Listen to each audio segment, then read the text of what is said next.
Hey, and welcome back to the All My Love Lucy podcast. This is episode number 34, and we're going to have one more audio only, Jennifer only episode before Megan returns.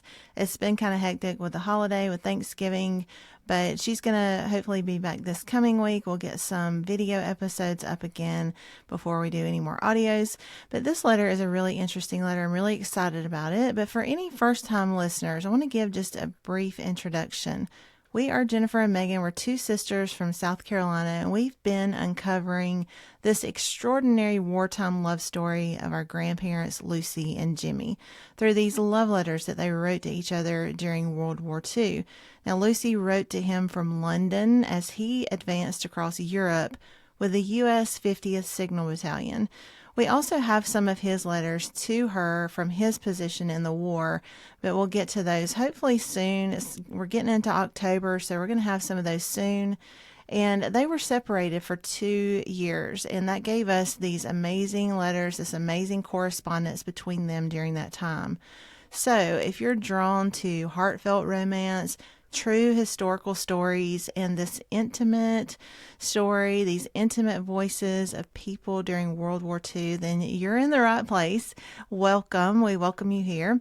Now, each episode we read one of Lucy's letters, and we explore the people and all the places and events that she mentions, and we try to bring her words to life through our research, through photographs, and even our recent trip to London, where we visited some of those exact places that she mentions in her letters. This podcast is part history, it's part romance, it's part our family discovery. It's just been taking a life of its own. It's just been an amazing journey. It's a true World War II love story told one letter at a time.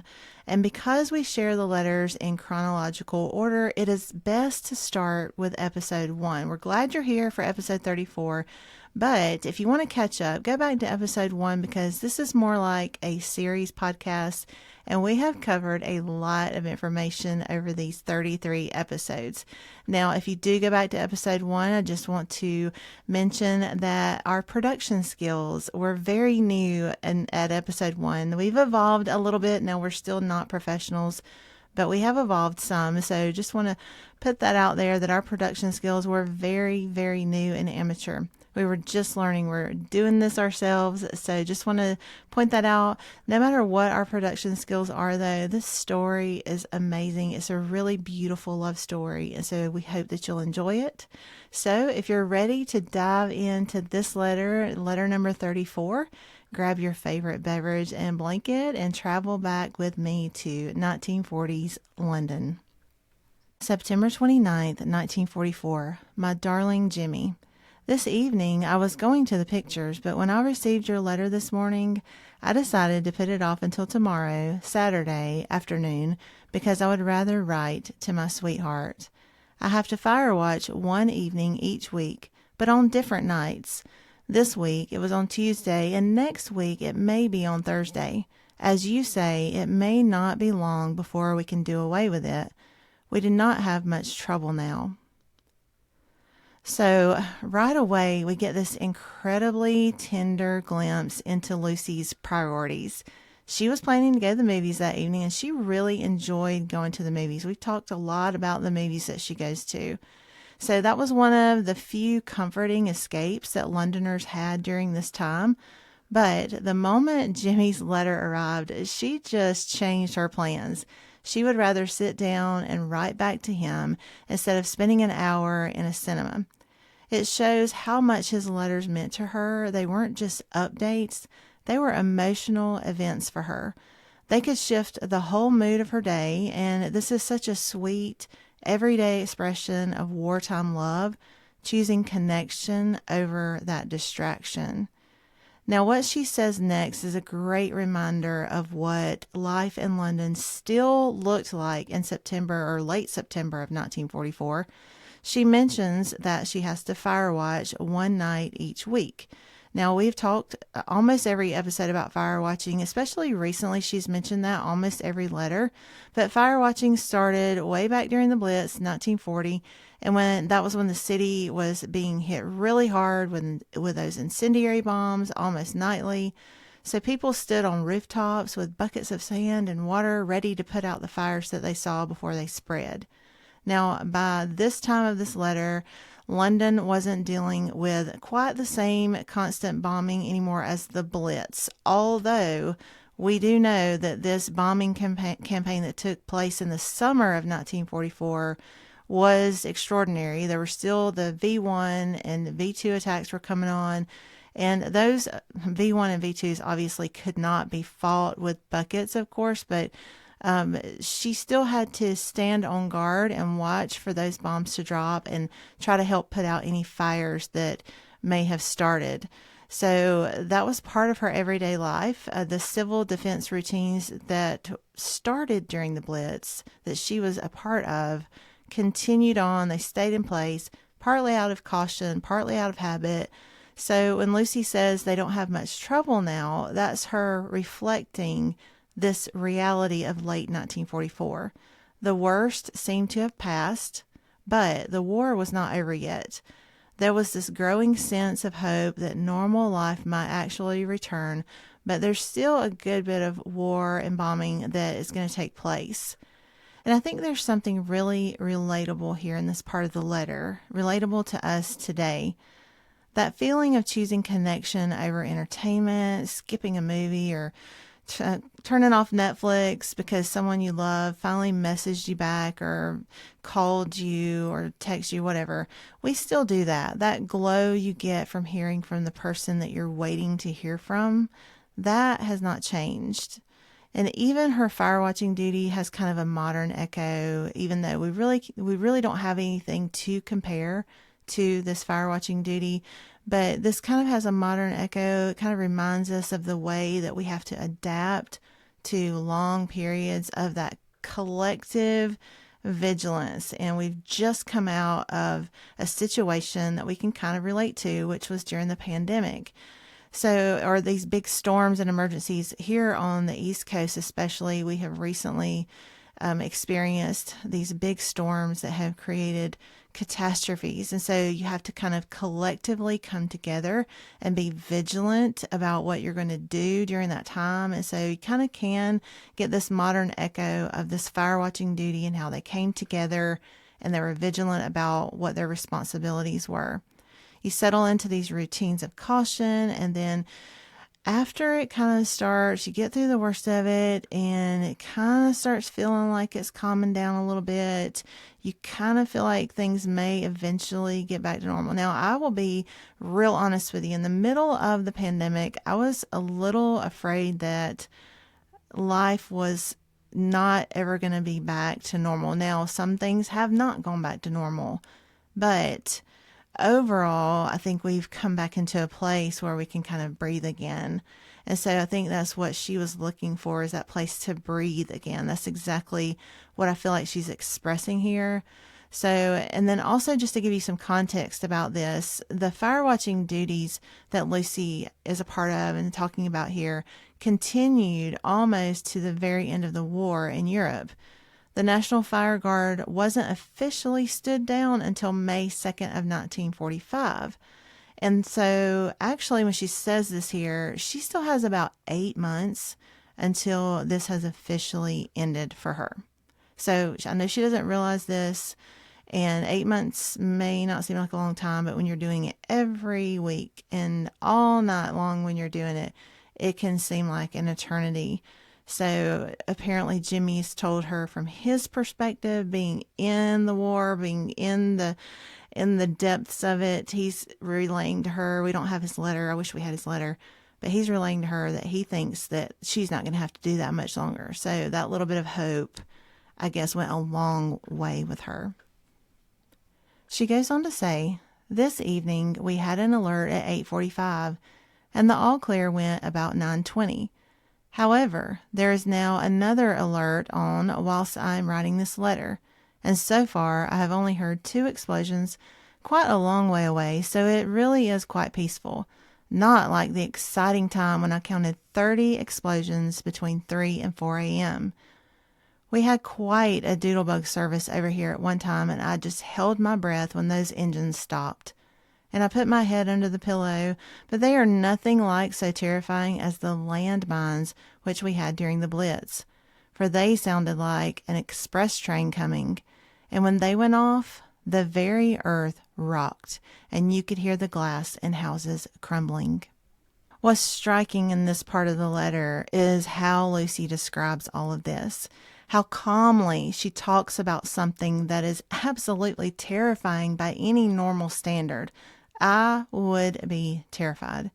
She's writing in real time, literally pausing her letter because another air raid alert has started, and she just folds it into her evening the way we might mention the weather. The fact that she describes 2 explosions in the distance as quite peaceful tells you everything about what she had already lived through.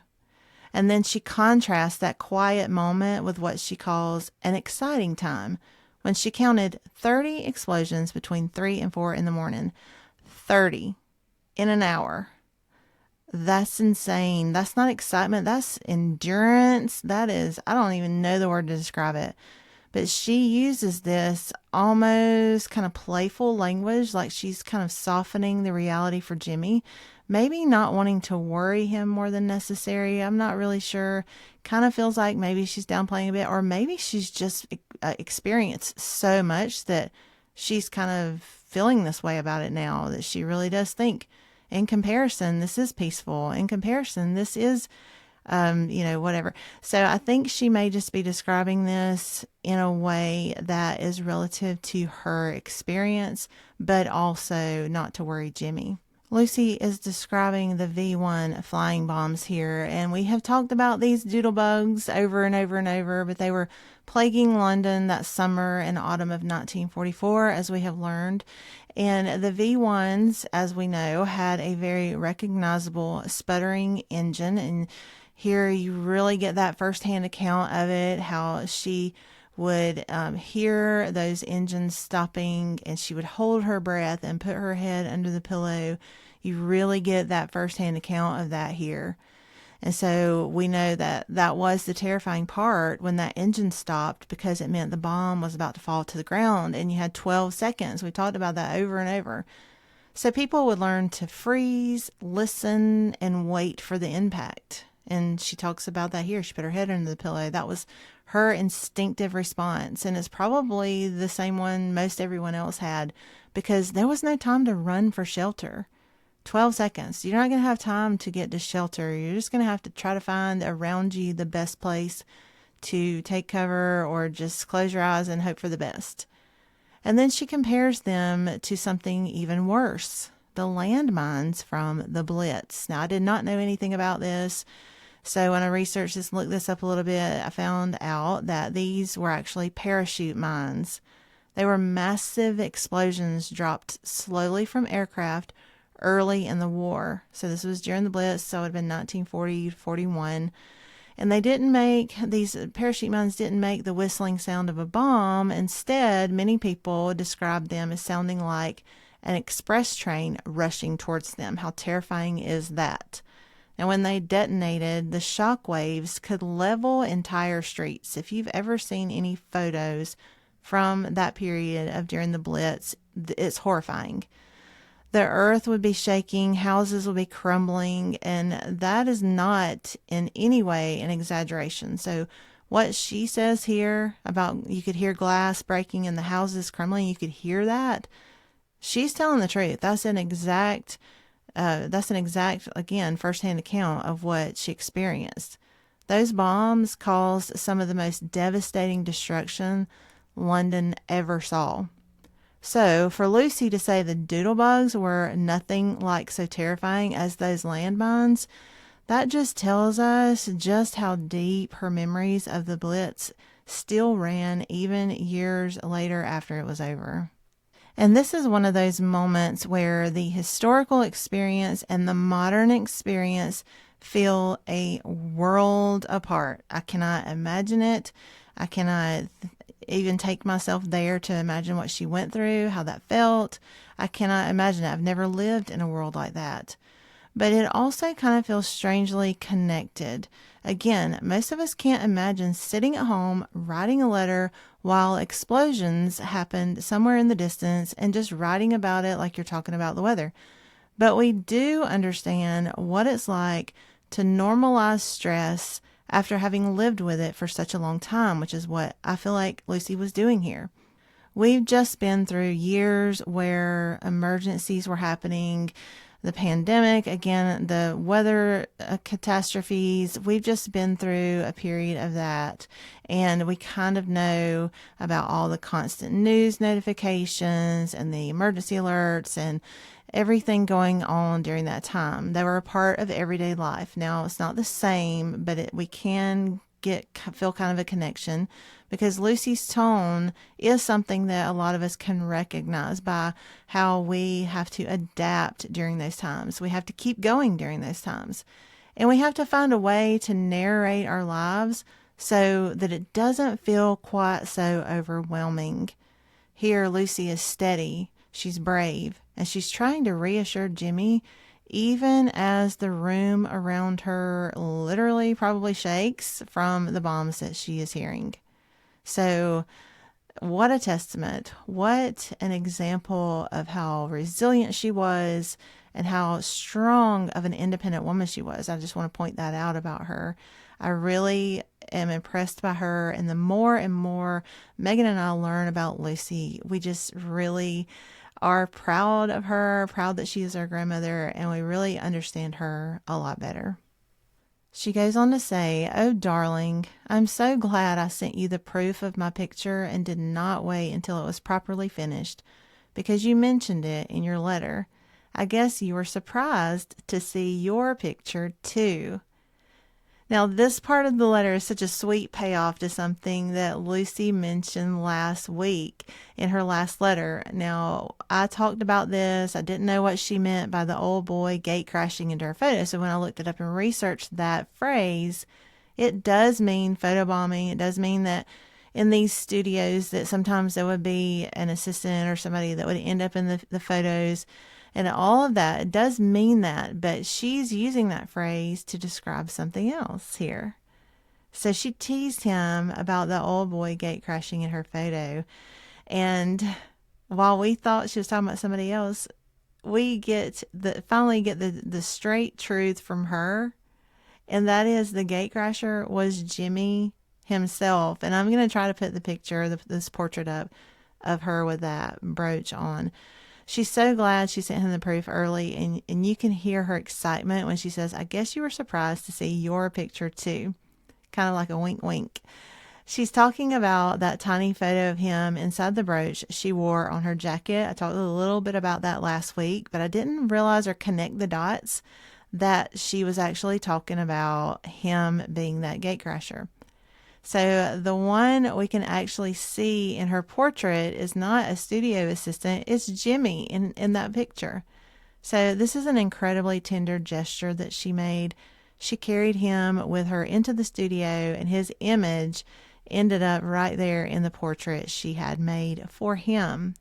So it tells you again, we understand how much Lucy loved him. Not with big dramatic declarations all the time, but with these little intimate, thoughtful details. She wanted him to be part of the picture even when he was very far away, and she's so delighted and happy that he noticed. Now, in the 1940s, it was very common, like we talked about last time, for women to wear sweetheart brooches or lockets with a soldier's photo inside. They were symbols of devotion and also reminders of someone fighting overseas. They probably wore it as a badge of honor when they met people and someone saw that photo of a soldier on their jacket or around their neck. They probably wore that with pride in a conversation piece to talk about their loved one. And photographers often didn't remove these or retouch them because including the serviceman's likeness made the portrait feel more personal and patriotic. So when Lucy jokes about him gate crashing the picture, she's being playful, not apologetic. She knew exactly what she was doing here. And the fact that the brooch showed up in the final image is almost like her letting him be there with her in that moment, which I know she wished he was. Now, this is such a relatable moment even now, especially with all the photos we take and all the social media. Today, people put their partner's face on their phone wallpaper, on their profile picture on social media. They wear necklaces with tiny photos inside. Some people still wear those lockets, or they post selfies where they make sure something sentimental is in the frame or with that person. Lucy was doing the wartime version of that, carrying Jimmie close to her heart and letting his image be part of her identity to the world. And the emotional exchange, sending him a photo, waiting for his reaction, being thrilled that he noticed that detail, that mattered. And that is exactly how relationships still work. That feeling of, you saw what I meant, you noticed it, and that is timeless. She goes on to say, well, I hope you like me because I'm really smiling at you, for I was thinking of you and pretending you were behind that camera. This line is pure, unfiltered sweetness. I love it. Lucy writes that she hopes he likes her because she's really smiling at him. I love it. It's such a vulnerable, tender moment. She's admitting that smile in that portrait wasn't posed for the photographer at all. It was for Jimmie. She imagined him standing there right on the other side of the lens, and the expression he sees that Jimmie's going to see in that picture is the one she made just for him. It gives the whole portrait a story. It isn't just a formal studio photo. It's an act of that longing we keep talking about, of that closeness that she's longing for, and of wanting to be seen by the person she loves the most. And she's almost shy about it a little bit. I hope you like me, she says, which is kind of a little honest glimpse of her heart there. It just shows that she's kind of, well, I hope you like me because I'm looking at you and I'm really smiling at you. I think that's so sweet. Now, portrait photography during the war carried a different emotional weight than it does now, of course. Women didn't just sit for photos to update an album. They were actually creating images that might be all their sweethearts had of them for months and sometimes years, like here between Lucy and Jimmie. Studios knew this, and the photographers often encouraged women to think of the person they were sending the picture to, because they knew that the camera would pick up those small, intimate expressions. And you can hear Lucy doing exactly that, intentionally softening her face, imagining Jimmie's eyes behind the lens, and letting her love shape her expression on her face. These portraits were not just pictures. We talked about that last time. These were emotional lifelines. Soldiers would keep them in their pockets and their wallets, tucked into their helmets, wherever they could tuck them and have them close to them. And Lucy knew Jimmie would do this. He would carry this image with him and look at it anytime he wanted to be close to her, and she wanted it to feel real to him. And emotionally, this is a moment we all still recognize. It's like when you're taking a photo to send to someone you care about. You're not really smiling for the camera. You're smiling at them. You're picturing their reaction, their face, the way they'll see you. Even now, a photo can be a way of saying, here I am, I'm thinking of you. And Lucy did this exact same thing in 1944. She just had a studio camera instead of a smartphone. She closes the letter with, "Good night, my dear darling, and God bless you and keep you safe. With all my love, from your Lucy." You can always hear how she wraps this letter in pure devotion. Good night, my dear darling. God bless you. Keep you safe. The all my love. It's simple, but it carries the weight of everything she can't say out loud to his face. These closings were her way of sending comfort across an ocean in a war, hoping that her words could reach him when she physically couldn't.